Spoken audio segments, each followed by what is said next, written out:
everyone, it's Roger and James here from the What's on Disney Plus podcast. In this week's episode, we're going to be talking about the brand new Disney show, Behind the Attraction. We'll be talking about Home Alone. We'll be talking about Inspector Gadget reboot. We're going to be talking about the war going on between Disney and Amazon and Disney and Netflix and Disney and anybody else that wants to pick a fight, and a few other bits and pieces as well.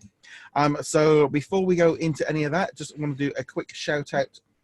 First off to our Diamond Patreons, so we've got Diane and Julie. So Diane's just joined this week, and also shout out to Russell as well, who has also joined us on Patreon. So if you'd like to support the show, you can go see us over at patreon.com/What's on Disney Plus. They are currently going to be voting in a minute this week on what's going to be our very first movie we will be covering on our upcoming spin-off little show at the What's on Disney Plus Club. So that will be coming up soon. So I just want to say a big thank you to all three of our Patreons there.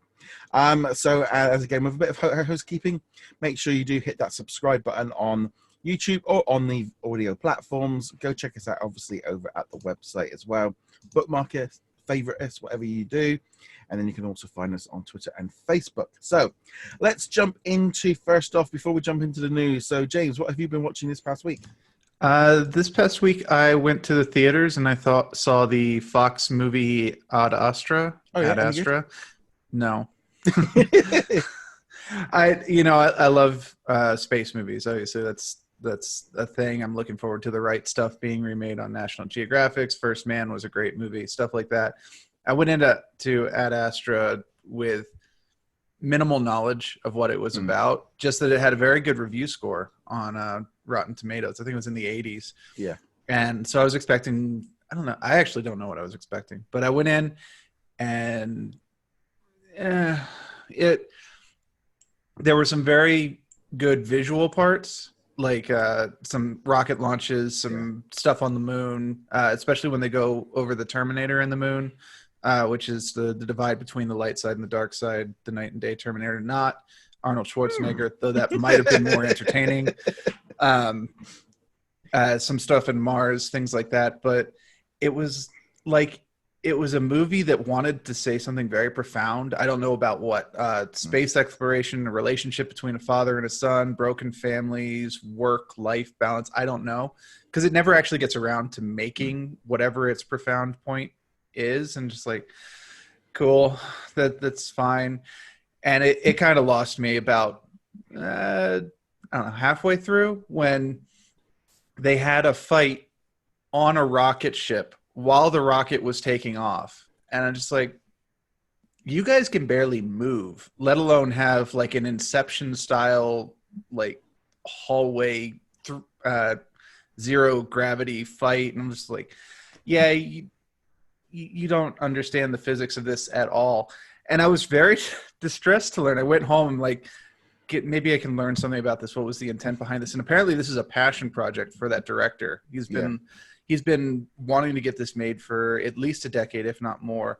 And like, you spent a decade on this project and you couldn't figure out how basic Newtonian physics work. I mean, that's not a college class. That's a high school class. It's like, ugh. I don't know. It's gonna, I'll be honest. The movie just sort of said to me, sit at home and watch it. It was just not that.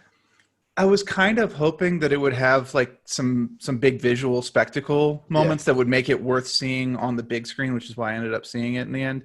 And I will say there were a couple, that, like I said, the rocket launches were great. There's some great, just kind of calm, peaceful vistas on the moon, and then later on Mars, when they're in orbit around Neptune. There's some great visuals, but not enough to justify going to 2.5 hours, however long the movie was, to justify that. I would much rather have gone to, a 30-minute IMAX documentary narrated by Christian Bale or whoever does IMAX documentaries these days. So I don't really regret seeing it, because there were some bits to it, but yeah, I'd be very hard pressed to recommend it.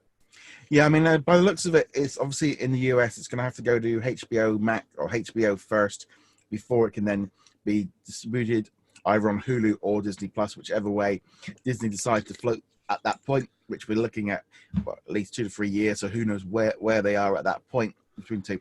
So I kind of put anything that's a PG-13 and under Fox movie is potential Disney Plus bait. Anything like R-rated, you just know it's not going to happen. But this past week I watched Attack of the Clones on Disney Plus, so I'm continuing on that trend.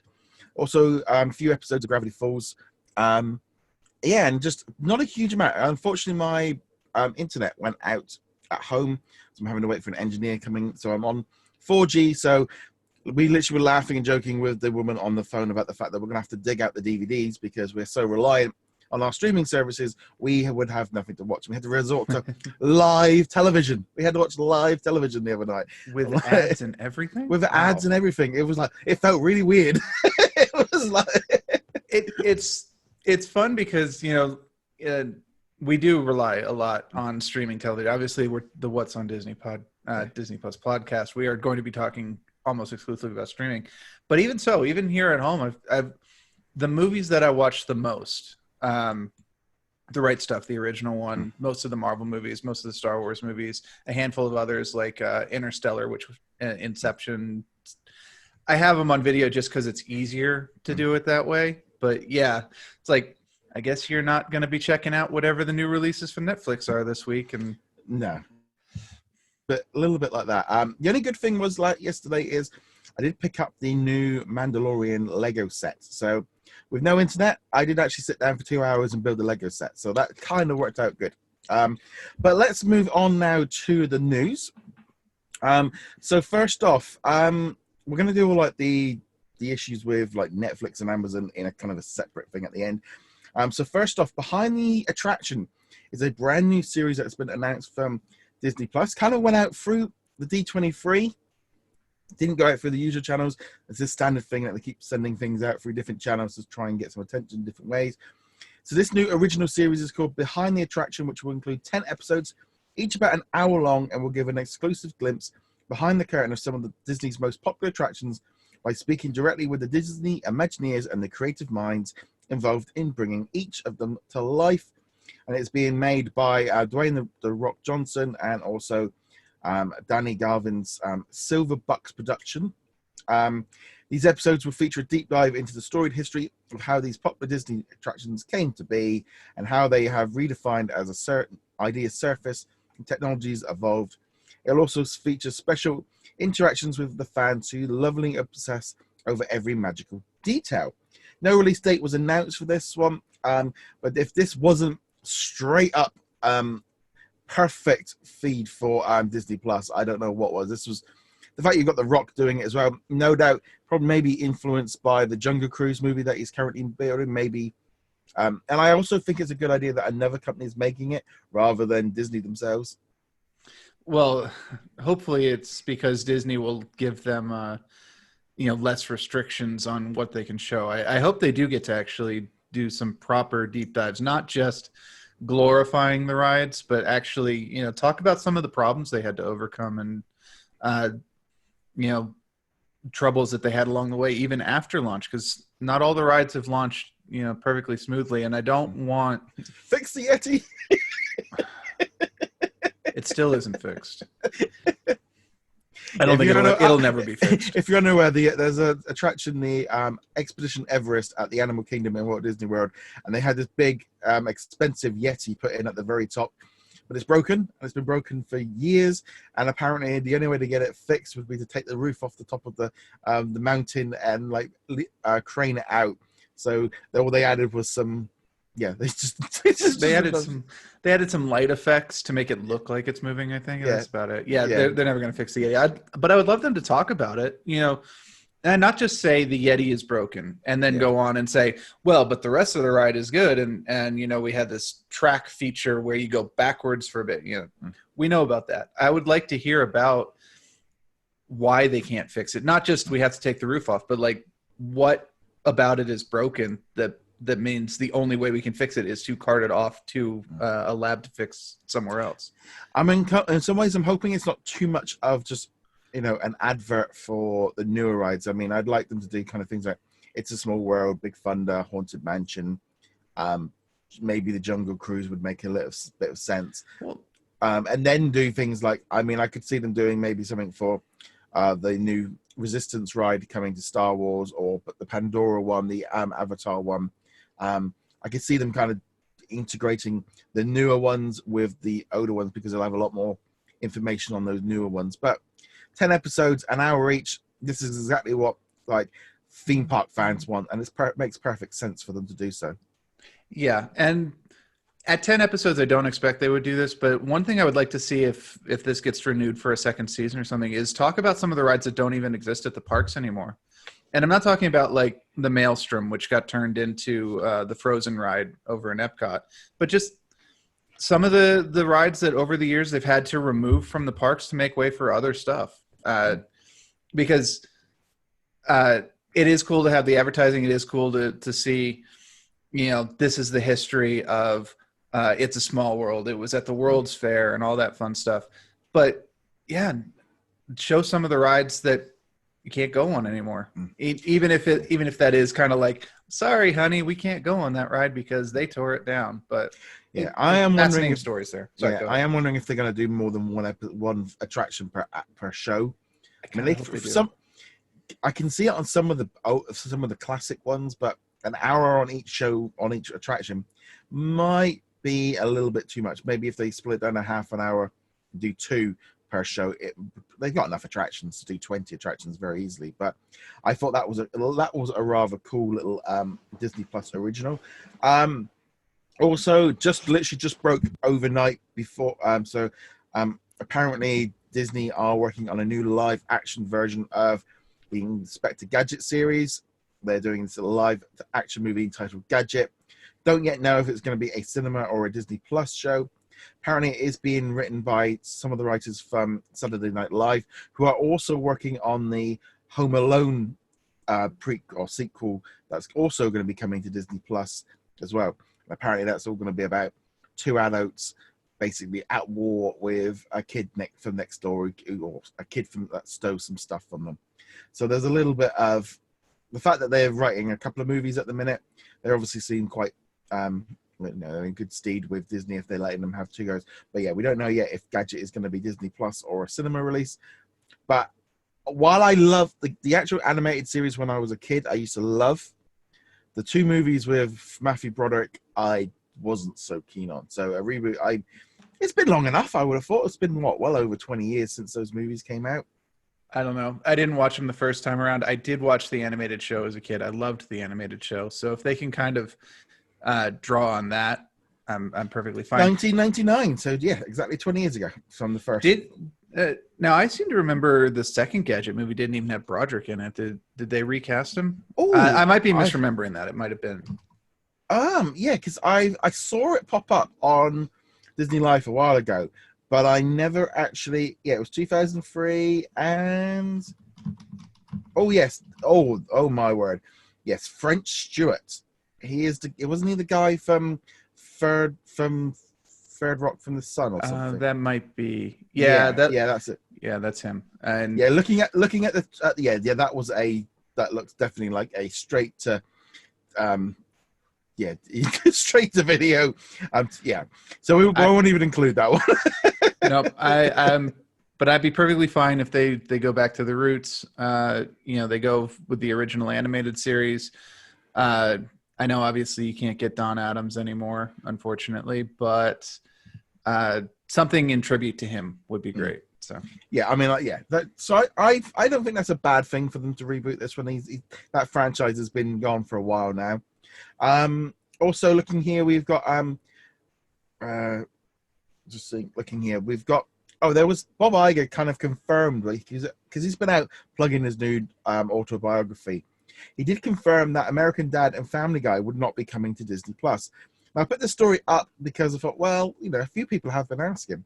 Didn't realize the reaction it was going to have. You've got like half the people going, well, duh, and you got the other half going, well, why not? There's a kind of thing of some people going, it's really strange and it's odd. For some people, they are looking at like Disney Plus as almost like a Disney Junior, completely family. When they say family friendly, they are literally like what a 5-year-old could watch kind of thing, and nothing more. Everything has to be really, really basic. Whereas a lot of us as well are looking at it going, no, we want something a bit more than just a kids streaming platform.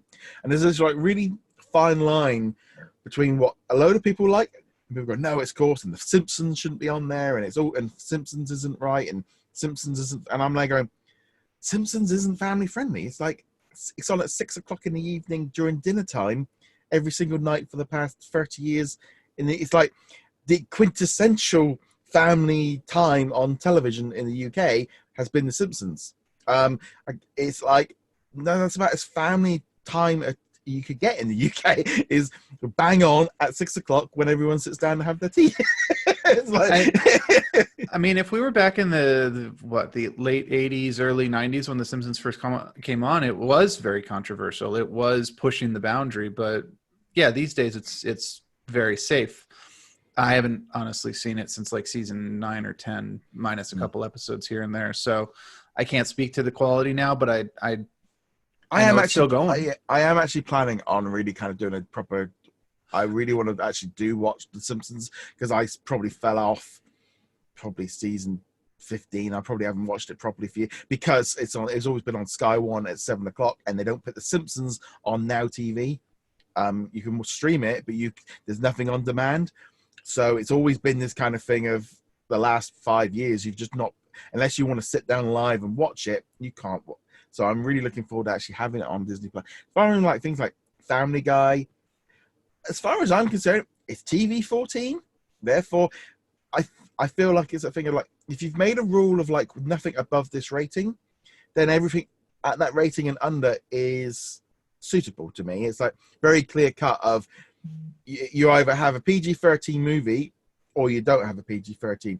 Taking a movie off because it's got a swear word in, it's like it's past a certain level of rating, so therefore it's like it must be, I don't know. It's, to me, it's like there's no reason why it shouldn't be. But my main thing really for this is why I wasn't expecting it is I view things like Family Guy, American Dad, things like that, very much as they're going to be Hulu prime staples that they need to get people to stream on there. It kind of, that to me is the way I look at it. I thought, well, yeah, it makes sense. Hulu's going to need some exclusive content of its own, especially once Comcast and other companies start pulling stuff off Hulu. They're going to need to have that. But I don't know. I would never say lever in the fact of if they do move them on there. But I wasn't hugely surprised. But it was amazing, the reaction. It was very much love it, hate it, no way, love it, put it. And it was like really kind of quite strange, really, of how the reaction was to that one. Yeah, and I'm honestly fairly ambivalent to it. I wasn't planning on watching it anyway. Now, I loved Family Guy back in the first couple of seasons before it got canceled and was off the air for a couple of years, and then we got brought back. Those shows were great. But I have to admit, regardless of what the TV rating is for it, I probably would not, if I were picking a lineup for Disney Plus, I probably wouldn't include it on there, or American Dad for that matter, because the humor is basically the same. I don't know. There is something about the way they do the humor in that show that I can totally understand why Disney would be like, no, we don't really want this on the show. And keeping in mind, I don't really give much credibility to ratings these days anyway, because apparently what you can get away with in a PG-13 movie is a lot more than you used to be able to, which is less than even before that. And then of course R can be everything from like The King's Speech, which is otherwise PG-13, but has one scene where the king is just like going on a curse rant where he's just spouting off every curse word. And that guy got it an R rating, which to me is like, that's basically PG-13 minus one scene. Yeah. On up to like Quentin Tarantino, Hateful Eight, just blood everywhere, N-words and all sorts of swears everywhere. And it's like, but they're both R. That spectrum is huge. Yeah, no, there is a big shift between it, but yeah, I thought it was definitely one of the most popular articles of the week was the one about that one there. So, a couple other things. Disney have signed up 4 different directors for some upcoming animated projects, so that's always good news. They also released a trailer for Zombies 2, which is going to be coming to Disney Channel. I'll be honest, I didn't watch that one there. There's also just been a few bits and pieces of them moving around, but kind of the big one really this week was Disney held their Triple Force Friday, and also their Frozen Fan Fest events this past week, which saw them release hundreds of new merchandise for Frozen 2 and also for Star Wars. Now, for Star Wars, the reason why it was Triple Force was that it was Star Wars: The Last Jedi. The last was it the video game? I can't even think what the name of that one is now. I can't remember it either now. Fallen Jedi Fallen Order? Jedi. So yeah, Fallen Jedi Order. Yeah. And then you've also got The Mandalorian. So The Mandalorian, they released a number of bits of merchandise for that. So we had a Hasbro Black Series figure. There was also a variant version as well. I have pre-ordered. I did manage to buy that one there. There was some new pop vinyls. There was also a Lego set. And there was also a number of T-shirts have been released. New bits. There's been loads of bits and pieces about the Disney. Now, some of them look pretty cool. Now, like I said, I have ordered the Black Series. I've brought the carbonated one. It's like in a brown box rather than the standard figure. Yeah, so first off, they did a midnight launch. So I stayed up till midnight. Made sure just thought, all right, let's see what's out there. Let's see what we can get on there. The Disney store made up a whole section just on the Mandalorian with one Lego set. It was like, you went to this much effort and you got one product. Okay. Smith's Toys were going, we're going to have a midnight launch. One action figure that you couldn't pre-order or do anything with, and a Lego set. I'm like, okay. Argos didn't even, nothing. And then the one website which was a proper toy site for where you were going to be able to get the exclusive Mandalorian figure, completely crashed out. So I went to bed, but yep, I got nothing. That didn't work. So I got up in the morning. I left the house like an hour before I went to work. I thought, right, I've got a few supermarkets on the way to work. Let's go a bit out early and see what we can get. Went into the first shop. Nothing. Argos was closed. Went to the second toy shop. Went to the next supermarket. Nothing out there. And then the local toy shop was closed. Went to the next supermarket. Nothing. And I'm like, right, okay, so I went to work. And in the end, I ordered the action figure online. I ordered a pop vinyl, which hopefully will arrive today from Amazon, and reserved the Lego set from the first shop I went into because I did have it in stock. And I was just like, really? This was there?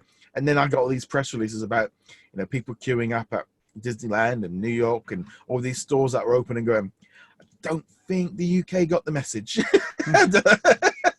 This was just like, yep, I spent an hour driving around supermarkets and got nothing. Not a sniff. I was like, I know supermarkets are generally quite bad at putting stuff out, but then having all these press releases about how great this launch was, I go, not where I live, mate. It was pretty awful. Yeah, I mean, I didn't actively go searching. I did end up at a local mall here for other reasons. So I'm like, all right, I'll just pop in and see what we got. Went to the Lego store. They had the ATST built in a display. Yeah. But I did not see it on the wall at all. So I think it sold out, honestly. The other new Star Wars sets, the ones from Rise of Skywalker, were there. So if I had wanted to, I could have picked up an A-Wing, a Y-Wing, the combat sets, all that stuff. I ended up not picking up any. It's like, I'll wait for a sale on those. And then I ended up in Target, and they had a very small, not quite an end cap, but where they converted the end cap into just a single display.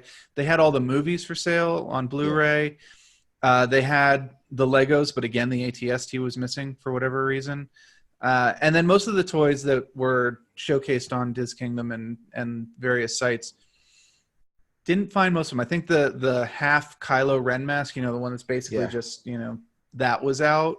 And then I can't even remember what other ones they had. Maybe nothing. Nothing really all that big.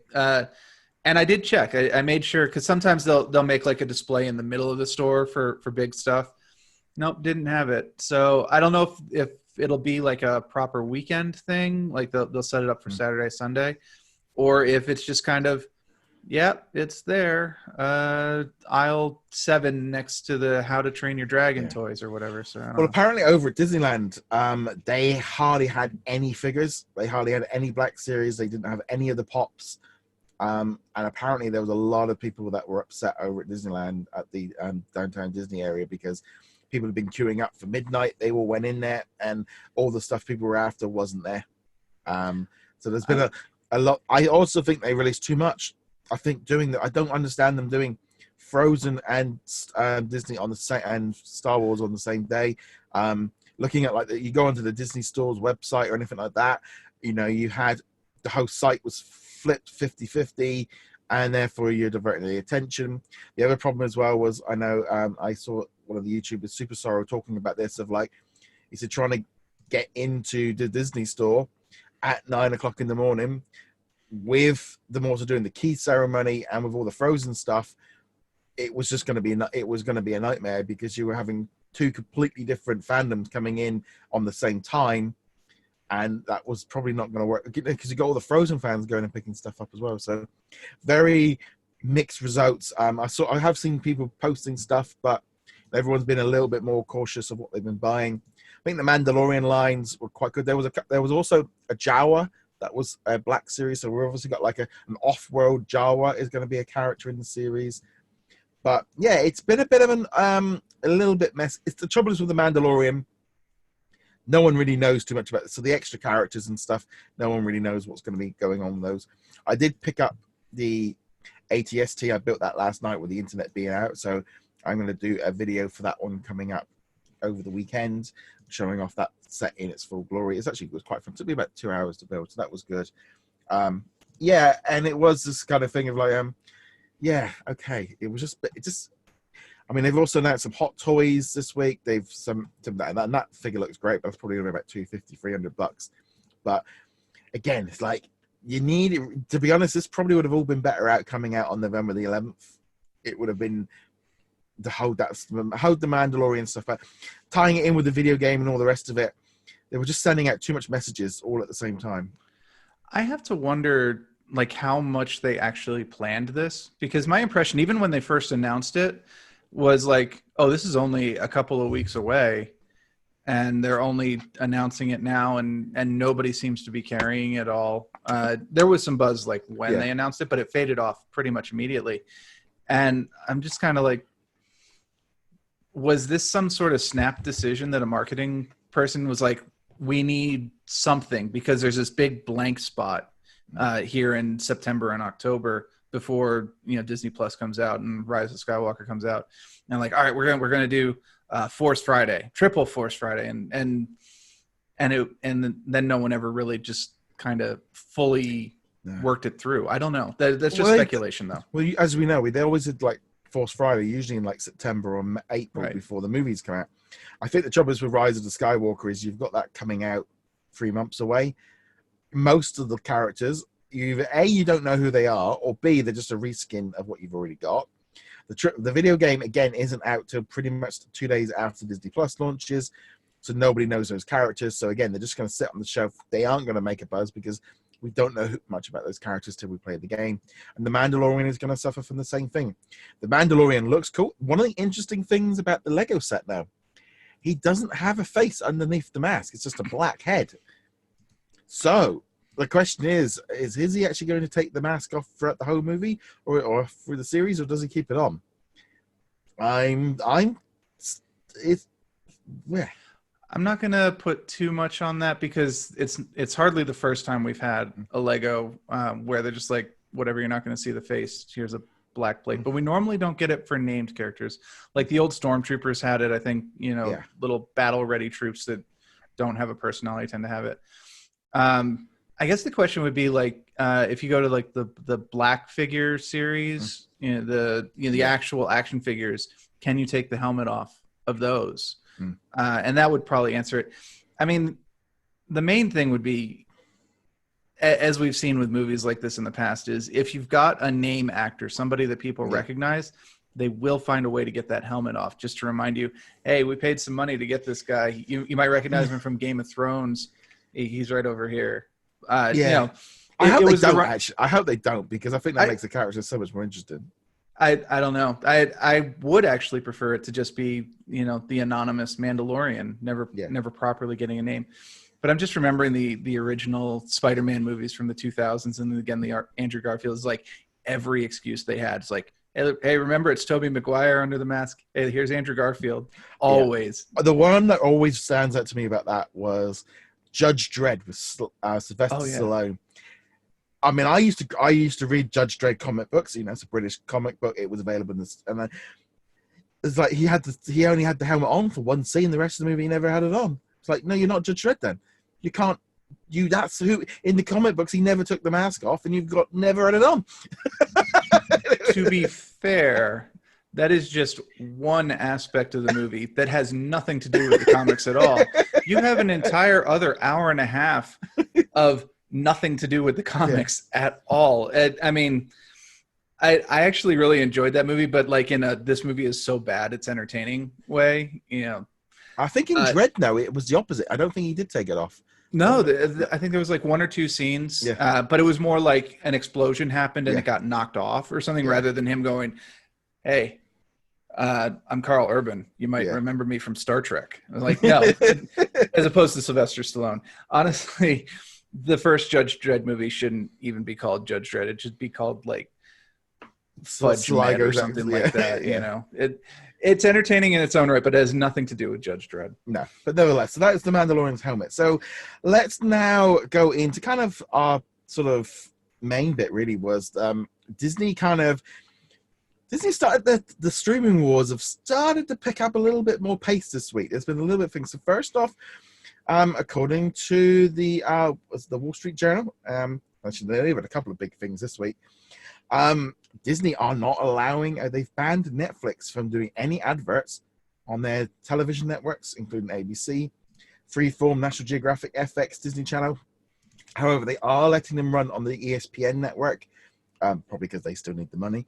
But yeah, apparently earlier this year, Disney told staff that they are not going to be accepting any adverts from streaming services.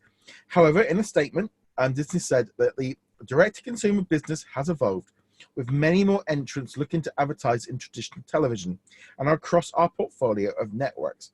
While the initial decision was strictly advertising-based, we reevaluated our strategy to reflect the comprehensive business relationships we have with many of these companies, as direct-to-consumer is one element. AKA, they still need to work with Disney, or they still need to work with Comcast, they still need to work with AT&T, they still need to work with Amazon, they still need to work with Apple. They don't work with Netflix at all, so there's no benefit for them at all. And that's ultimately the way. Netflix just stands out as one they're looking at going, we don't have any business relationship with you really properly, or any business that we want to do with you, so we don't want your money and we don't want to advertise your products.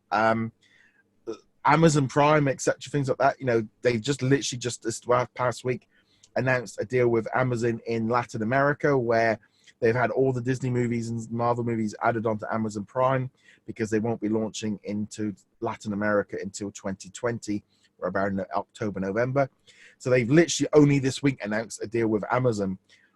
You know, they're working with Apple TV to be on their platforms. You know, they sell the movies and all the rest of it. But Netflix, they don't do business with them really anymore. They want to get out the contract that they're in with them anyway. Yeah, and they don't really have any reason to promote Netflix at all. It's more that this is the first really big shot in streaming wars. Just sounds like a really stupid name, but we'll call it that for the minute. Indiana Jones? What? No, anyway, it's just the first fallout bit for it. I mean, Netflix has no reason to expect Disney to advertise a competing product, and Disney has no reason to advertise a competing product. Yes, some of the shows will remain there for a while. Some of the movies will remain there for a while, including some of the Star Wars movies, some of the Marvel movies. But, you know, there's no good incentive for either side to work this one out. Unlike, say, Amazon, where in addition to that deal in Latin America, they also, you know, will segue into the Fire discussion, Amazon Fire. Disney does want to play nice with them because whether you like it or not, the Amazon Fire tablet does command a very significant market value, at least in the States. At least about 29-30% of the US market is Apple or Amazon have got the tablets and the streaming boxes. So there's a big chunk of the audience that they want to be getting hold of. And it's not an insignificant amount. We have televisions here which are sold with Amazon built into it. The tablet, the Amazon Fire, is perfect for young kids because it's relatively cheap, at least in that market. You know, I think it's $50 plus you get a hard case for it, so your kid can throw it around a bit. Literally, I was talking to my mum the other day about one for my nephew, and I said, Amazon Fire is perfect. Kids for Amazon Fire is probably exactly what he's coming up 4 or 5 kind of thing of like that should be. That was my instant thing of like, yeah, you don't give him an iPad, you give him a Fire to kick off with. But yeah, this is the thing, and they've got all these deals in place that, and it's not just about that. They sell toys, they sell merchandise, they sell the movies. You know, there's a lot more to Amazon's deal than just the streaming network. Yeah, that's the thing, is Amazon has that horizontal production thing where, like you were saying, they sell the toys, they sell the movies, they sell tickets to the movies, they control an entire app environment within the Fire ecosystem. And Disney has to play nice with them. And we'll see what happens with the negotiations, because as much as Amazon, I think, does hold the higher position here, they've got the service that Disney needs more than Disney's got the service that Amazon needs. The only problem is it's not just about Disney Plus. I just want to add that in. It's actually about all of their apps.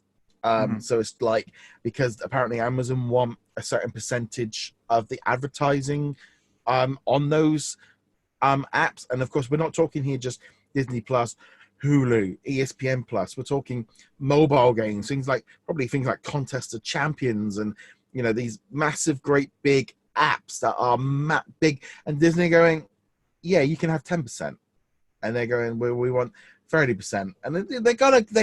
It's probably gonna come down to the wire of them. They've not. I mean, the reaction on our Facebook group to this has been. If I could say what was the number one question for the past month, it has been Fire. Where's the Fire Stick? Where's the Fire Stick? Where's the Fire Stick? I want a Fire Stick. I want a Fire Stick. It's constant because so many people have them and so many use them as their prime source. And with them not being announced, it's driving people nuts because, as I said, 30% of the population have access through that device. Right. And this is why I say Amazon's got the slightly higher ground on this as well, because it will be much easier for people to say, I'm just not going to get Disney Plus, rather than, well, I'm going to ditch my Fire or I'm going to ditch my kid's Fire because, my kid's 8. That's old enough for a multi-$100 iPad, right? Just so they can watch Disney Plus. Yeah. I don't think it's going to go that way. I mean, Amazon, like I said, still has a need for Disney Plus as well. They want it in their ecosystem. It's all about both sides finding something that's at least palatable. It's the Spider-Man Sony saga that we talked about last week. But probably with higher stakes, actually. So we'll see the how thing it plays is, out. it's gone public, so then both companies can sit back and look at how the reactions are. Where does the public kind of go with? I think generally a lot of people are looking at Disney going, yeah, it's your property, and Amazon have only recently started this thing with the advertising. It's something new that they've started, so they're kind of testing their own flex to see what power they've got. And it's like, the advertising doesn't affect Disney Plus because they don't have advertising. But what, for example, like Roku does, is they take a 15% cut from when everyone signs up, and like the monthly fees they get. It's the same thing that happens with Amazon, but this isn't just happened in the app world. I mean, look at what I've mentioned in the past, like with video games in the PC market, jumping between Steam and Epic because there's a better discount on another one, and you see this in lots of different things, and there's a reason why this is all going on. I do think they're going to work this out. I don't think either company wants to not do it, but they are going to. It's basically that they're in business. They're poker face. They've got to. Disney will know they've got to go up to a certain level, and Amazon know they're going to have to drop down, but it's coming up to that line. I would be very surprised if Amazon Fire is not included on launch day. I really don't think. I think they're just playing poker. This news got out via the wall,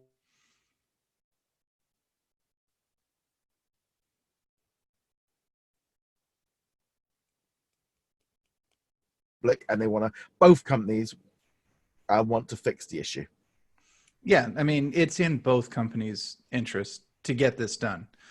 It's just making it in a way that both are happy with it, or probably not even happy with it, just not as sad about the terms as they could be.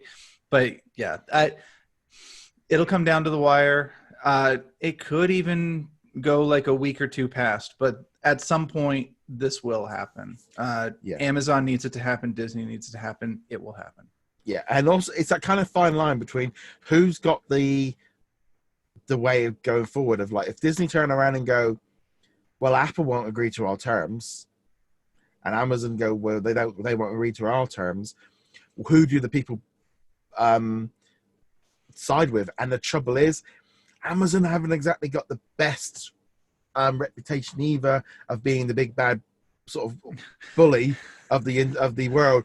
Disney have got their own other issues, but I don't. It's like a really weird one, isn't it? It is, and Disney certainly has its own reputation as being the big bad bully as well, especially when it comes to, say, copyright stuff. That's a whole can of worms. But neither of these companies are clean in this regard, and I suspect that most people, unlike, say, Sony and Marvel, where a lot of people were like, Sony, come on, just you can't make a good Spider-Man movie. Come on, just give it over. This is more like, yeah, you're kind of being a jerk. You're kind of being a jerk. Yeah. Just do something. Meet in the middle, handshake, get it done. It's like, yes, at the end of the day, I think they will get it sorted. But this is, again, of like tying into the other thing as well, of like, why if there was an Amazon Prime advert trying to run on ABC, it makes sense for Disney to be able to go, yeah, okay, we'll take your money, because we kind of, you scratch our back, you scratch ours. And this is what's been going on actually for a while with that advertising thing of television networks. In normal television, you wouldn't see an advert, for example, on Fox advertising an ABC show. They would say like, no, you're not advertising on our networks. But they always turned the blind eye to streaming networks, because it was like, well, it's not really our competitors. Well, now they're going, well, Fox, Comcast, all the rest of it, they are all their competitors now. So you are going to see that difference of, unfortunately, at the minute, Netflix they're in that zone of they are the big boy in the streaming, and everyone's having pot shots at them. And they've even said themselves that they are going to refine advertising harder going forward, because you got to think, if Disney are doing this, Comcast and AT&T are probably not going to be too far behind as well of doing the same thing, because they're going to want to be pushing out. Then about Comcast, I mean, obviously it's tricky, but they seem to go with the idea of just give us your money. We don't. Money is money. Money's money. But again, Comcast, AT&T, these companies, they have other revenue streams as well. They are not 100% wholly dependent on their streaming service. In fact, I would say probably for most of those companies, the streaming service is at the moment a secondary concern. They are aware that it will become a primary concern at some point. They can't maintain the television situation the way it is now, and too many people are cutting the cord, and too many people will cut the cord. But I want to just add on that. Apparently, there was some stats that came out. One of my friends, Matt, who did this Kingdom podcast, said about how like Nickelodeon and Disney XD are down like 30% on like viewing on those traditional channels, and it's like, I can't. It's like the kids are going. It's why Disney are making this big move into Disney Plus, because they are seeing their numbers of traditional cable viewing drop as kids are, and if it's not available, they're just jumping onto something else. That kids are growing up with the binge culture and the on-demand system, and the idea of going, well, I want to watch this. It's not on till 8 o'clock, kid. Well, I want to watch it now. Well, they're not going to wait. The days of, I could watch Spider-Man cartoon at 10:30 on a Saturday morning, and that was it. that's over now. And so yeah, the traditional channels are dropping off from that. Cord cutting is going to go up, and yeah, it's just part of it. It's just convenience. As I said, I had to watch live television last night for the first time in ages, and it's painful. It's like, was in there flicking the channel and going, oh, we want to watch something. It's like, no, we can't. We've got to wait. And it's like, yeah, it's happening, and you know, we'll have a bigger effect. It's just one of those things.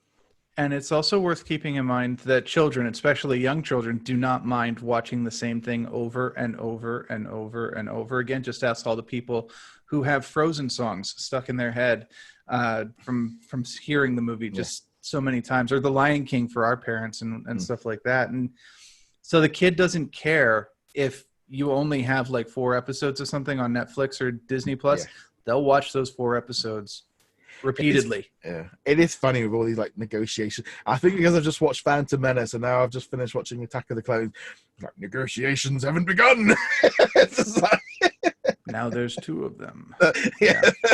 It's just like, yeah, it's one of those funny things that go, yeah, they are really starting to ramp up that side of things, and I think we're going to see a lot more of this going forward. But it's like Netflix just like keeps getting it's like it's so, because they're just getting hit, and that like storyline driven thing of like the media know that is it's a story that's got a little bit of a, like, because everyone's got a fiction of Netflix.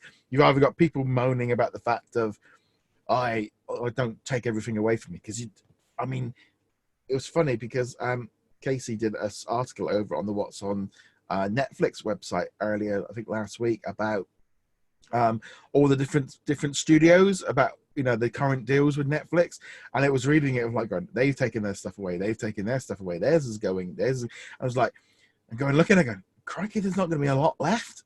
There's not going to be a lot left of people selling stuff to Netflix at this stage, and it's really interesting to see where Netflix is going to be in about 5 years' time when all these streaming services are up and running.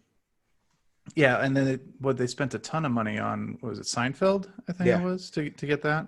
So yeah, they know, and they're throwing some money out. It wouldn't surprise me too terribly much if they started to supplement their income by either working as advisors or selling off a lot of the technology that they use to power Netflix. And I'm not even just talking about like what you get on the app or what you get on the web interface. They have a very good reputation in the technology field for a lot of their service reliability engineering stuff. They've got this program, ways of checking on the quality of services, of having serverless architecture. I realize that a lot of this isn't going to make a whole lot of sense to everybody, but the point is they have a lot of expertise in technology that a lot of other companies are going to want, especially as they move into streaming. So they could reinvent as like a tech house. Yeah. Well, that's why Disney brought that BAMTech company, was because they wanted the technology, they wanted the expertise, and they wanted the company. That's what they did, and ultimately, we've not really heard too much about what AT&T and Warner and Comcast are doing, because there's no one else really in it. But that's why Comcast have brought the guys from Now TV in the UK over to them, because they've already launched. They need some expertise of launching and running a streaming service, so that's why they're using the Sky content.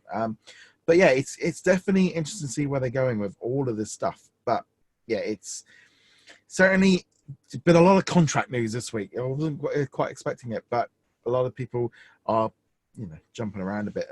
But I would say, and I did mention this in the video the other day, if you do have an Amazon Fire, and you obviously want Disney Plus, wait, just hold off. Just hold. Disney Plus doesn't launch till November the 11th. Ultimately, you don't need to make a decision if you're going to pick up something else until November the 10th or the November the 11th. If you want it for launch, wait until the last minute. Pick up a Chromecast or a Roku box, the £30-40 ones. Don't go buying an Apple TV or an Xbox One just because you want it. Buy one of the cheaper devices if you want to keep with your Fire Stick. So if you want it, alternatively, you might just not. There are other ways apparently of side loading and all this kind of stuff, and using your browser the Amazon.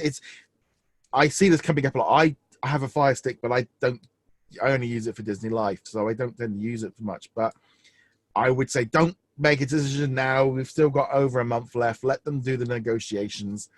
Let them play out, work out what's happening on Naboo and all the rest of it. Just just hold out. Don't make a decision right now. You've got another month plus yet. Things can still work out. And don't be scared by terms like side loading or things like that either. There is a very easy way to watch, to use a browser on the Fire, either the tablet or the stick, which back when YouTube didn't work on Amazon, because Google and Amazon were having a feud, still are, but less so. Just download the Chrome.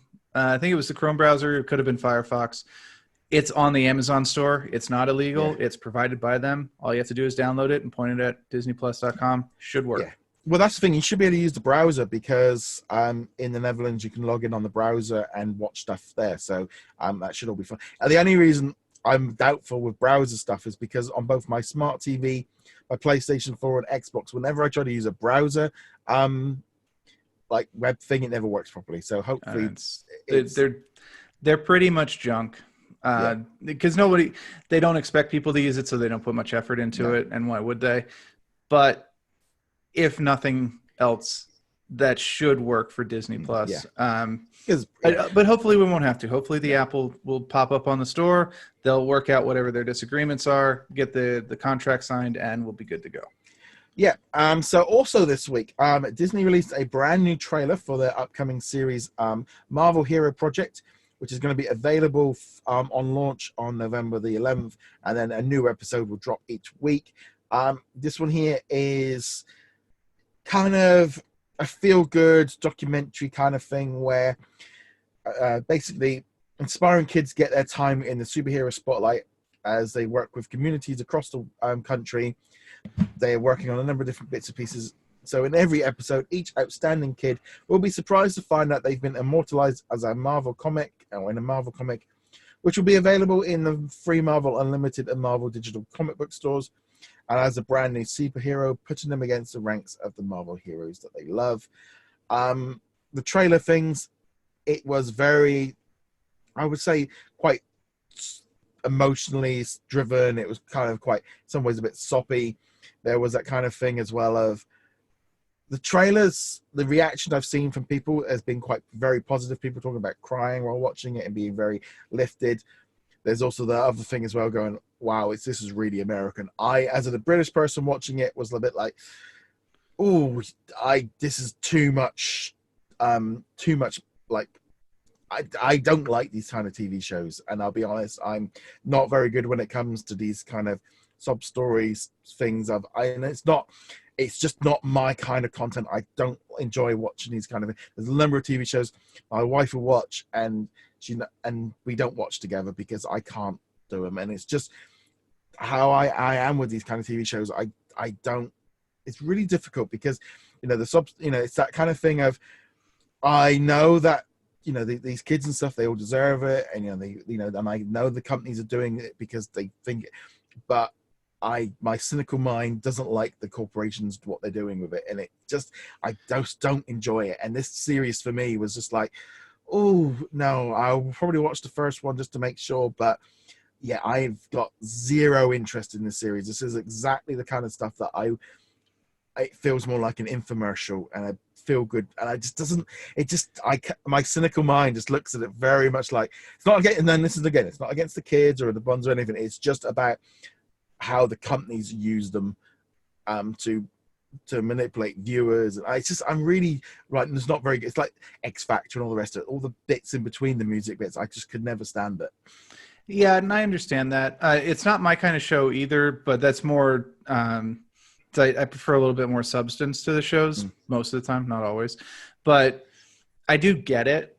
And I don't hold anything against the show. Yes, it's very deliberately, sweet and over the top, and oh, look at how terrible their lives are, and look at how happy they are to become a comic book character. And there's absolutely nothing wrong with that.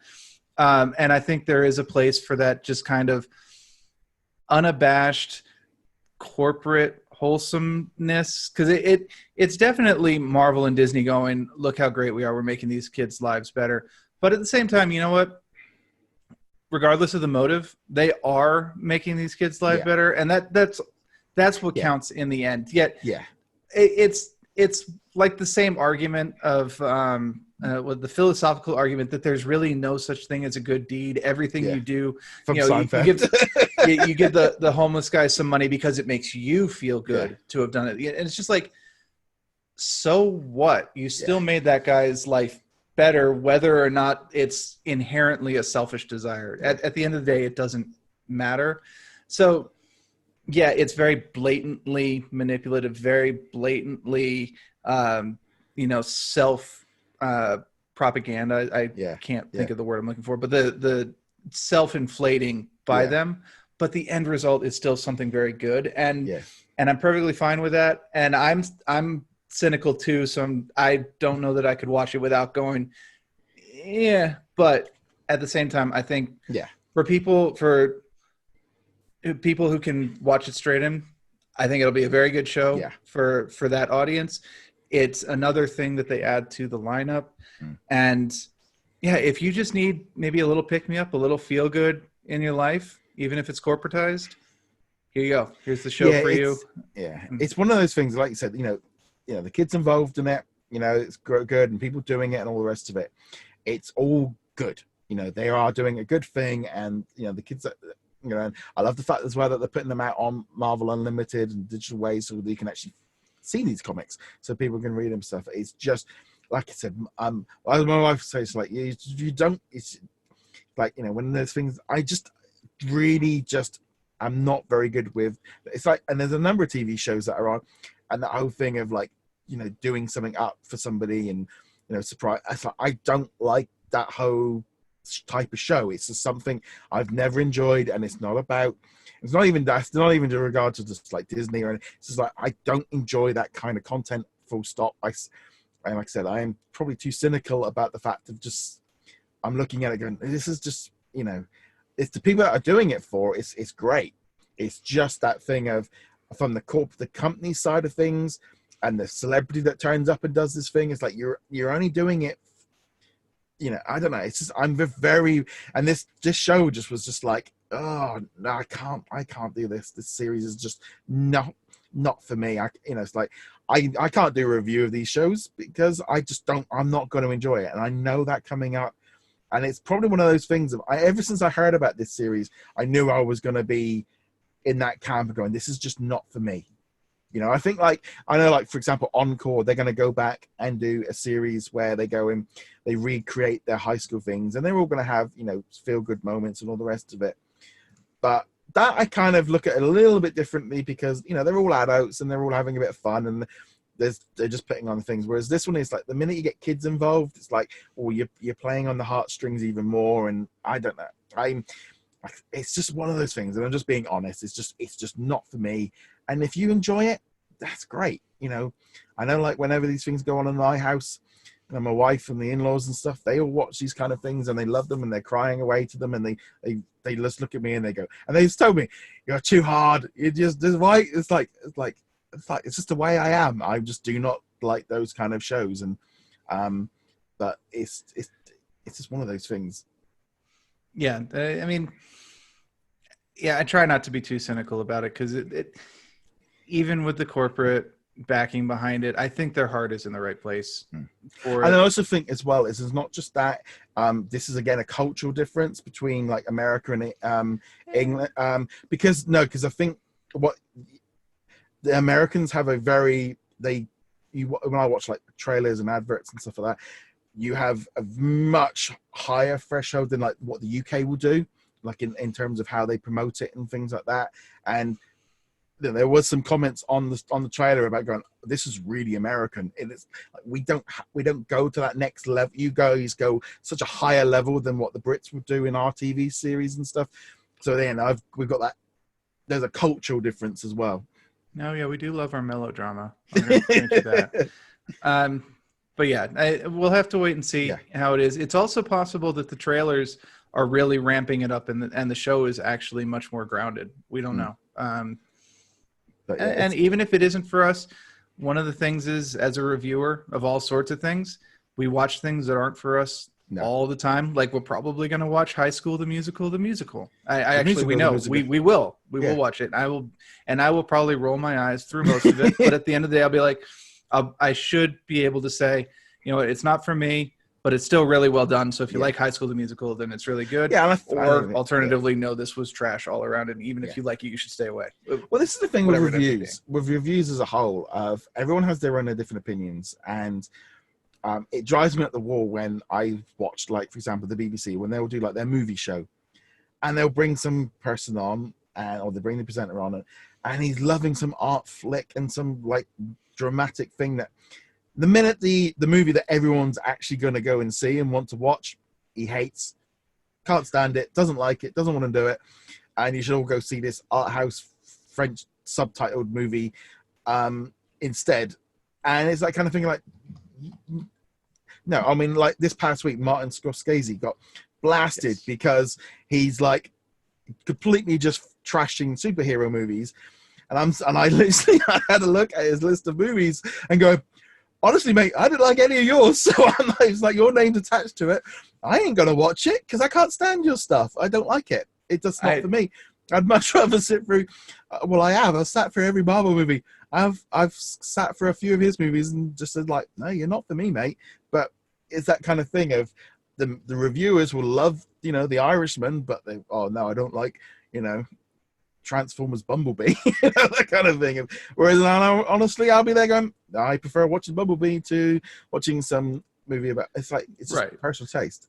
It is all personal taste. And if Scorsese had just said, you know, I just don't like superhero movies, that'd be one thing entirely. But going out and saying, you know, not only do I hate them, but they're not cinematic. They're not a cinematic experience. I don't remember his exact words. I know cinematic was in there somewhere. Yeah. And it's like, yeah, there's a difference between stating your opinion and stating your opinion as fact.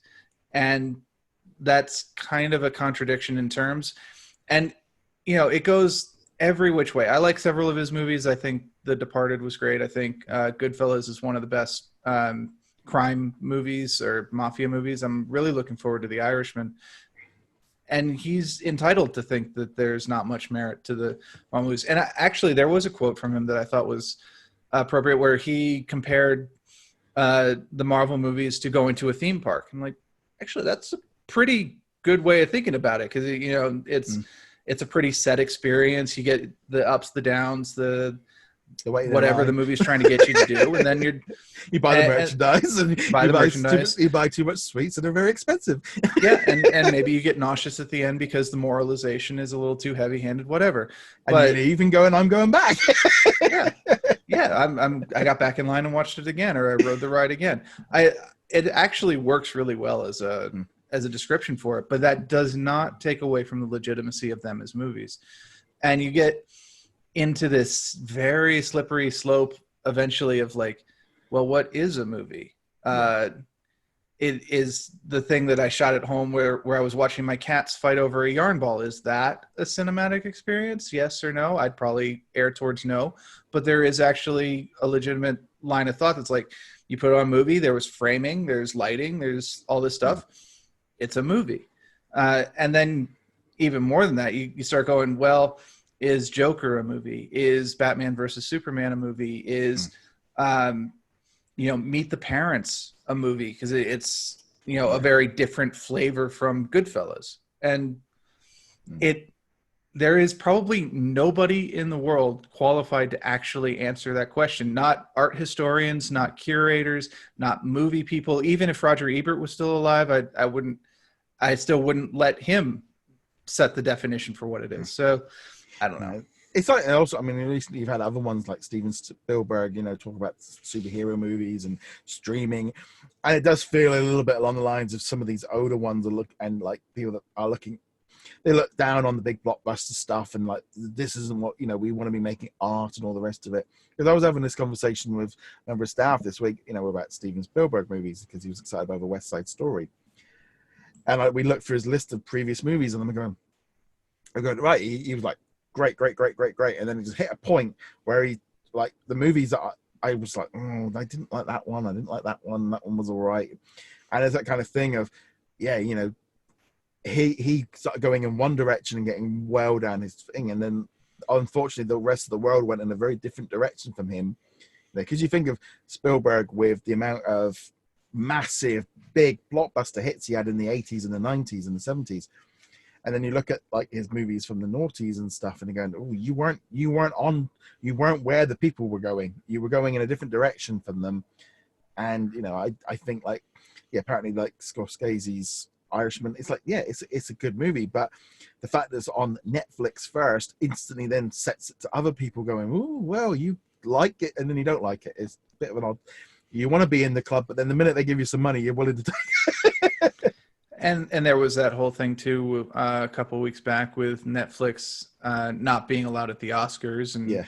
So a whole other level of gatekeeping right there too. Is a Netflix movie, is it a movie if it's not released in a theater, or even if it's released in a theater but only for a day, is it still a movie? And it's like, you know what, this entire thing is stupid.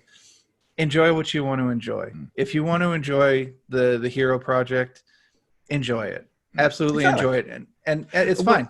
Yeah, well, actually, there's a very good comment, because on our Facebook group, on the What's on Disney Plus Facebook group, we had someone put up this thing about, because people have been asking for some really weird Disney movies on Disney Plus, ones I've never even heard of, right? And this guy came on and he was like, would you stop asking for all these garbage movies, because there's a reason why they're not going to be on this, because they're rubbish and they're concentrating on the big movies first.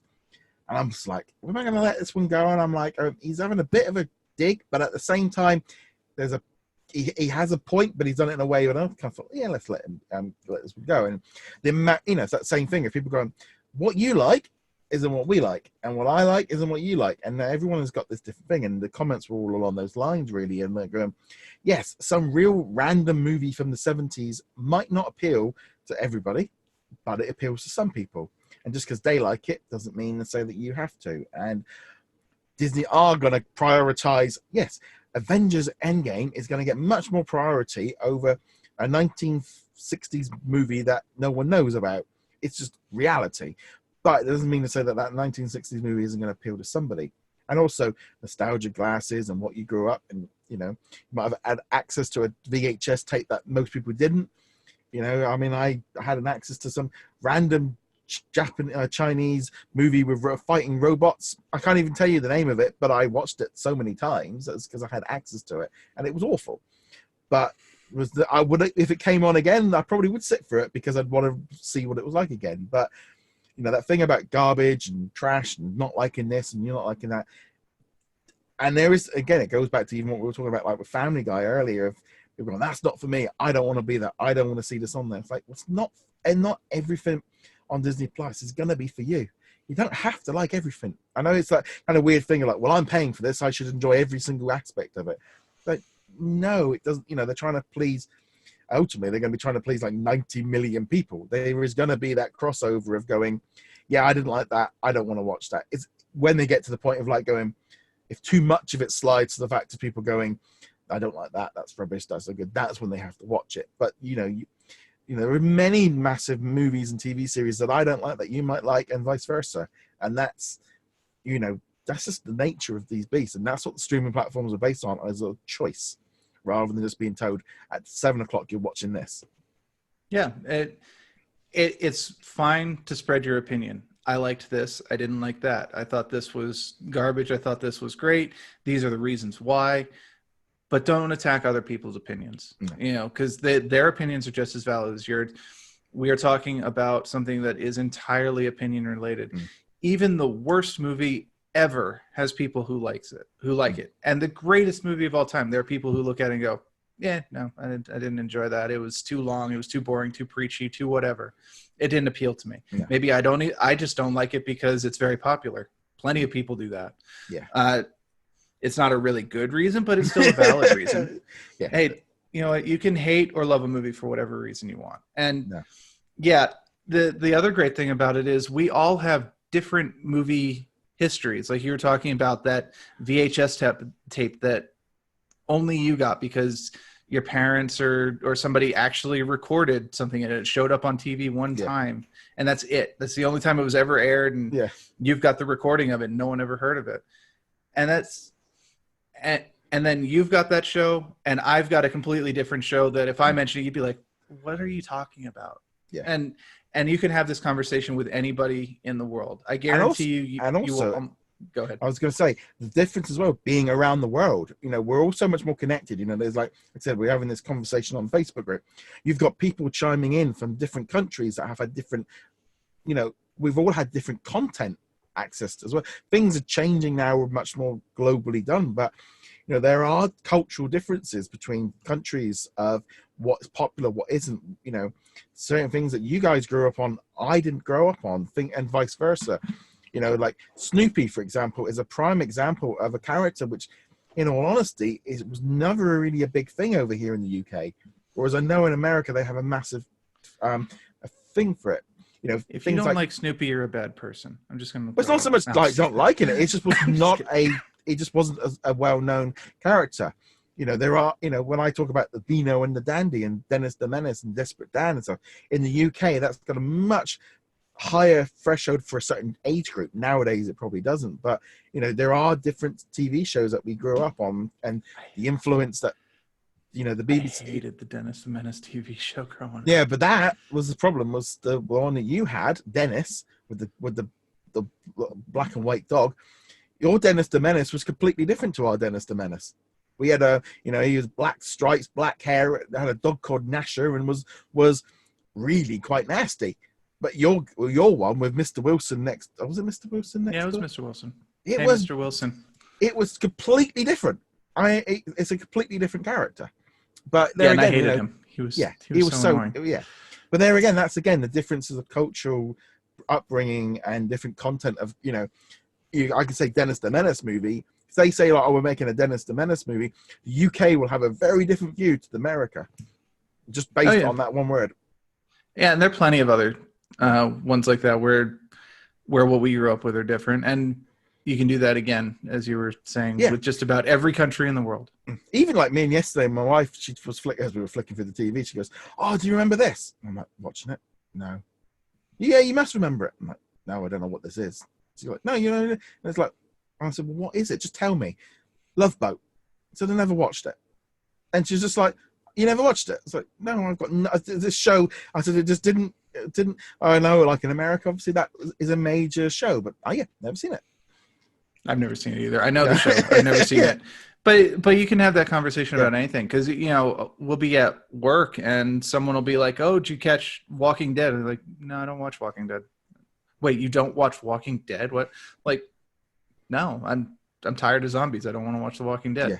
Mind you, this is back like season 2 or 3 or 4 when it was still at like what people consider its peak. And I'm just like, not for me. Yeah, we only watched the pilot of the first episode. My wife didn't like it, so we didn't go on any further on it. But again, we have these conversations at work as well of like, you know, and there's the ones that haven't been on, you know, we're like, we're watching this and we're watching that and we're watching this, and there's a couple of people that haven't got like Netflix because they're still on OTally, and they're like, "Why are you not going up?" It's like, we don't watch, you know, EastEnders and Emmerdale every night. We watch different kind of shows and you know, like for her, she's there quite often going, "What?" She that fear of, you know, she got Netflix for a few months ago. I don't know how to work it, and didn't bother with it again. But you know, you kind of have this thing of, you know, influence of different shows and stuff, and ultimately everyone has their own choice. But nevertheless, I think that pretty much is going to wrap up this week. I'd love to hear your thoughts on all of this week's news. Are you on Amazon? Let me know. Do you like the Marvel Hero Project? Do you like the look of it, or do you agree with me? I'd love to hear your thoughts on that as well. Go check us out over at whatsondisneyplus.com. Join our Facebook group. Like us on Facebook. You can like us on Twitter and all the rest of it. Again, go check us out over at Patreon, and a huge thank you to our Patreons as well. And also just a quick note for Patreons, there'll be a vote this week coming up on what we're going to be covering for our very first episode of the spin-off show, the What's on Disney Plus Club, where we will be kind of doing a dive into an old movie. And so, yeah, you guys get to vote on the very first one, so that'll be coming up soon.